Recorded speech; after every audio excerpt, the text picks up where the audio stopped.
my honors students here at UCT, there are many methods of pricing, numerical methods, what have you. And at each instance, like right now, it's about artificial neural networks, right? Yes. They are also, used for pricing derivatives. So each time a new idea comes, I try to elevate it to the level of a journal. But sometimes I start with giving such problems to honors just to have a feel. Yeah, so it has been that broader type of research papers that travels around applications of stochastic calculus to, for example, inflation. One of my papers was, to say, how do you optimally control inflation, right? Which is the job of the central bank, that they are always worried, like right now. To keep it in a in a band. Yeah. And that you can only do if you are monitoring, the markets and you take certain action. And you don't know when perhaps inflation will do this, but you have to estimate using what we call stopping times, Okay. Yeah. So those are some of the ideas that you just put up there, and then you do your publication. And I think talking to that as well, would you possibly just touch on for our sort of listeners, what is the benefits of doing research? I mean, if you do an actuarial degree, you do a formal honors research, right? And what would be the benefit, would you say, of doing sort of considering a master's, considering a PhD? Because often our students would just go into industry, and obviously you stayed in the academic space. Yeah. What would you say are the benefits of that? Actually, you will find that we are just lucky that we are in a developing country where sometimes some of the high-level research by actuaries and even chartered accountants may not be necessary, because sometimes we outsource that in from developed countries. But a good thing that we are discussing now at the Actuarial Research Committee is the issue of mortality. Yeah. Mortality tables for South Africa. Yes, because we don't use that kind of Exactly. But there has to be research on that. Yes, because we're completely different. Exactly, yeah. We cannot take life tables from the UK and apply them. 100%. Completely different morbidity. So we need actuaries to sit down. And I actually have said that when even our own academics who are qualified actuaries who come here, instead of when you want to do masters, instead of doing masters in statistics or economics, do masters in one of the specializations. Yeah. And then that information will be used by the industry. Yeah. Be used by the wider, because in the UK, in other countries, Australia, I think, most actuaries will be also holders of PhD, especially those who work in the academic arena. Yeah. And they do that because they now would take their specializations into that level. Yeah. And it will be easy now to teach, right? It will also be easy now to influence the industry with some of the models. It's so special. Yeah, exactly. So I could give that example of mortality, which we have two of the UCT academics who have been doing research in demography for some time. Okay. And so the ASA Research Committee, of which I'm a member, we try to pay them, at least so that at least we have live tables, whether select, for only those that are insured or for the general population, It's not an easy job, especially for a developed country, because data is not always available. There are a lot of people who are born and not recorded in developed countries. There are a lot of people who die and they are not recorded.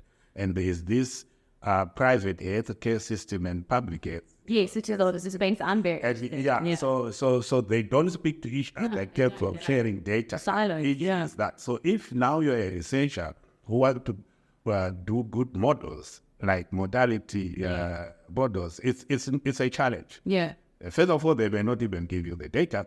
But if you then go to developing countries, you may find that because of their healthcare system being quite improved, it may be easier for those academics to do that. And that's why perhaps we are still relying in some parts even during our teaching. I don't know now for Conties whether they are still using their life tables from the UK. I would not be surprised. Yeah, yeah, because the South African ones, I think they are as old as you can get, and Yes. nothing.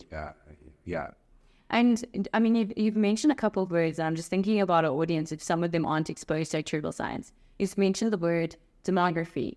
So how would you explain that? I mean, in my mind, I'm thinking, it's like population dynamics. It's like your birth rate and your death rate and how your population is sort of changing over time. Would you be happy with that, or how would you add to that definition? And also causes of like that. I mean, Yes. within the demography, they would also have age models, for example. Yes, of course. And in the South Yeah, and especially in the population growth or whatever it is, what is the effect of a disease like HIV? What is the effect of COVID-19 to the population? Cool. Is there any effect? So they may, right now, from what I know, they have a model called the Tembisa model. Okay. So the Tembisa model tries to capture those type of diseases, conditions like HIV into their population modeling. Okay. And also it's not an easy job because No. you have to take data, and especially the stigmatization time when people were not very prepared to share about, the HIV program.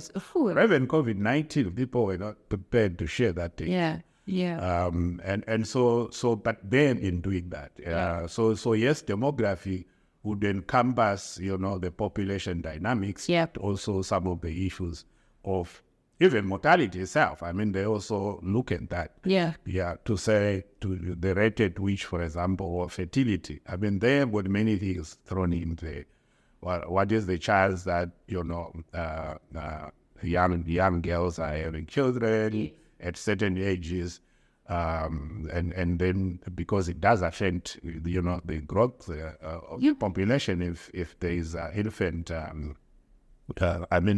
when children, young girls are getting pregnant in schools, etc., they have to get that data.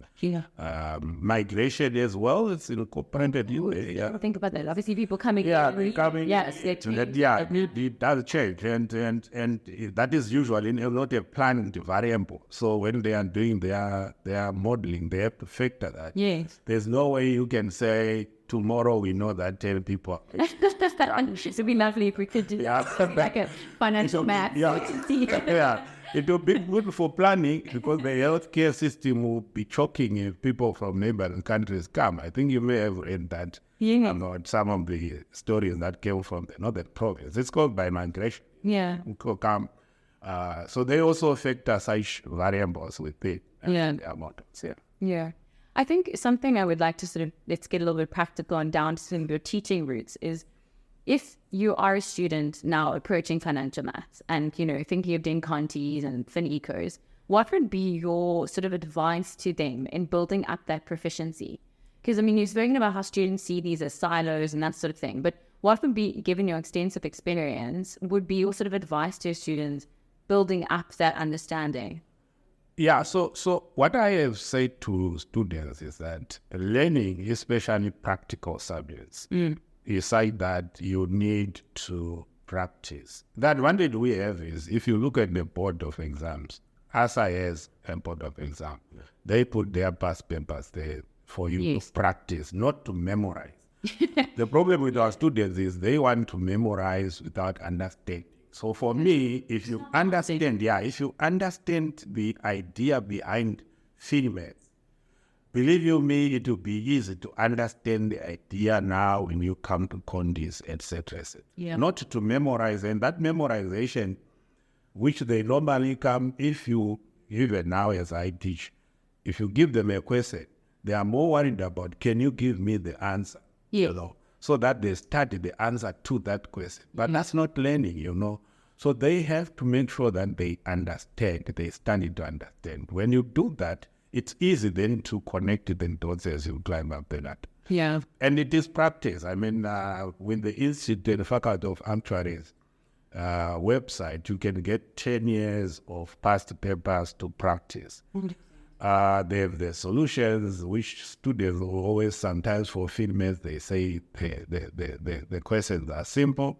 ASA also has, because we have started setting exams within ASA for the same subjects, they put the past papers there for you to practice. And I always say, for you to practice, not to read solutions and be happy.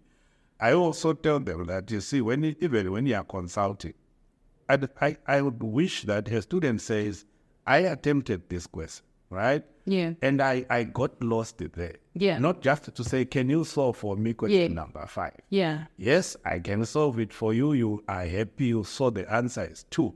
But you haven't learned, because you have to do it yourself, first of all, and feel that, no, I couldn't move from here. Yeah. And then you consult, Which I think is difficult when you come from a school mindset, because I think often in school, it's like you're so focused on just getting to one answer. Yeah.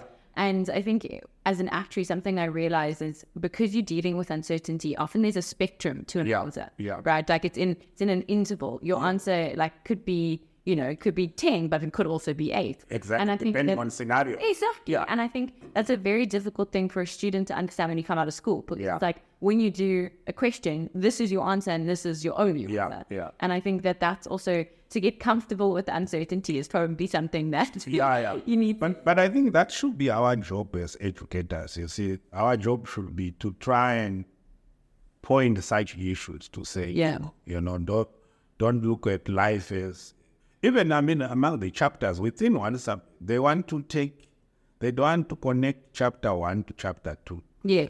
And chapter 2, chapter 3, they look at them as separate entities. So if, say, you set a paper which connects like 5 chapters, you lose most of them, Yeah. So it comes from 1, practice, like I said, and 2, of course, understanding the bigger picture to say, this subject that I'm doing, what are the key issues that I need to know? Yeah. And not memorizing. Yeah. And the key methods as well. I think something I realize, at school, like often you can get to an answer with not necessarily putting a lot of steps in. Exactly. But when it comes to being an actuary, like especially in the workplace, I remember when I would present like pricing to my manager, she was more concerned about how I got to the price than the price. And that's kind of why when I think, teachers at school say, show your method, show your steps, that's what they mean, because in reality, your steps are more important than your than your answer. And I tell them that, you see, the answer, which they would like very much, is worth a mark. Exactly. When I'm marking a 10-mark question, I'll give you 9 when your answer is wrong. Yeah. For as long as the steps, your arguments are correct, right? So you'll be trying to tell them that what is important, like you say, is not that number. Yeah. See there. No, that's not. Of course, it gives you half a mark or a mark, but that's not the alpha and omega. So if by any chance you dream off and then you just give me the answer as 5 without showing, you have get half a mark, even if it is correct. So so those are the teaching methodology also that we should also be adopting, is like that we tell students that you are going outside UCT. UCT, of course, is a structured degree. When you are at the workplace, it is you now designing a model. 100%. Like they are talking of the Tembisa model. The academics said to sit down from no formula, formula. There's a problem. We want demography models, etc. So that's what we are training you to do after the university and professional science. I think also, as an anecdote, I remember when I wrote my life contingencies exemption paper when I was at university, I didn't put one answer in. It was my whole paper. I just did the equations of value. I put in all my sort of values and from my calculator, but I didn't have time. That sometimes in those exams you are like pinched for time. Every second counts. If you go to the bathroom, you hold it. So you're like, I got to go to the bathroom. So I didn't put one answer, and I got my exemption because the answer at the end only counts a fraction of the mark. And I think that would be an encouragement to students, is do that.